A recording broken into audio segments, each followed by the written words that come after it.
ہجرت کی 11ویں سال ماہ سفر کی 18 یا 19 تاریخ تھی کہ رسول پاک آدھی رات کے وقت مدینہ کے قبرستان جنت البقیع میں تشریف لے گئے اور وہاں پر دفن مسلمانوں کے لیے دعا فرمائی۔ واپس گھر تشریف لائے تو آپ کو بخار ہو گیا۔ بخار ہوئے 5 روز گزر گئے تو دوسری سب بیویوں سے اجازت لے کر آپ نے بی بی عائشہ کے حجرے میں قیام فرمایا۔ بیماری کی حالت میں بھی آپ 5 وقت مسجد میں نماز پڑھنے تشریف لاتے رہے۔ جب کمزوری حد سے زیادہ ہو گئی تو حضرت ابو بکر صدیق رضی اللہ تعالیٰ عنہ کو نماز پڑھانے کا حکم دیا۔ وہ کئی دن تک نماز پڑھاتے رہے۔ ایک دن طبیعت ذرا سنبھلی تو حضرت عباس رضی اللہ تعالیٰ عنہ اور حضرت علی رضی اللہ تعالیٰ عنہ کے سہارے آپ صلی اللہ علیہ وسلم مسجد میں تشریف لائے۔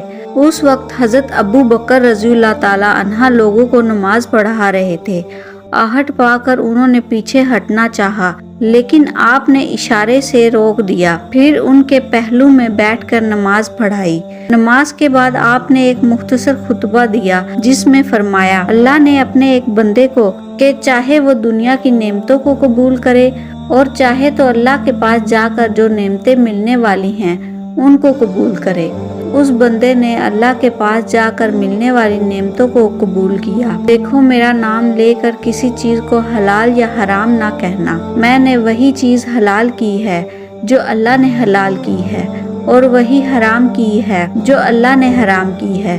میرے بعد عام مسلمان بڑھتے جائیں گے لیکن انصار بہت کم رہ جائیں گے۔ اے مہاجرین، ان کے ساتھ نیک سلوک کرنا۔ یہ لوگ ابتدا سے لے کر اب تک میرے مددگار رہے ہیں۔ میرے کنبہ کی عزت کا بھی خیال رکھنا۔ اس کے بعد آپ حجرے میں تشریف لے آئے۔ بیماری کی حالت میں ایک دن فرمایا، یہود اور انصاری پر خدا کی مار ہو کہ انہوں نے اپنے پیغمبروں کی قبروں کو عبادت کا گھر بنا لیا۔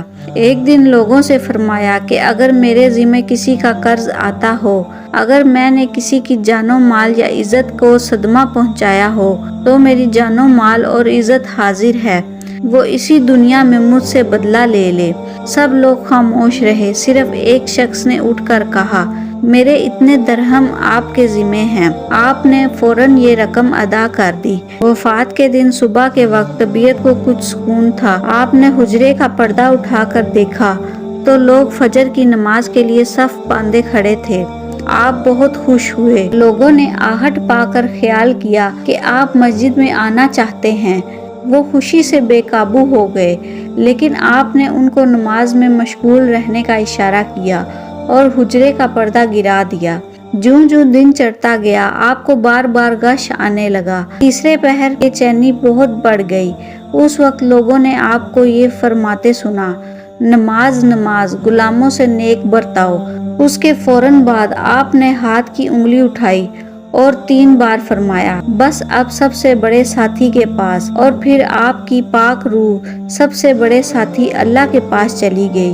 یہ پیر کا دن اور ربیع الاول 11 ہجری کی 12 تاریخ تھی۔ بعض کتابوں میں اس دن ربیع اول کی پہلی تاریخ بھی بتائی گئی ہے۔ اس وقت آپ کی عمر مبارک 63 برس کی تھی۔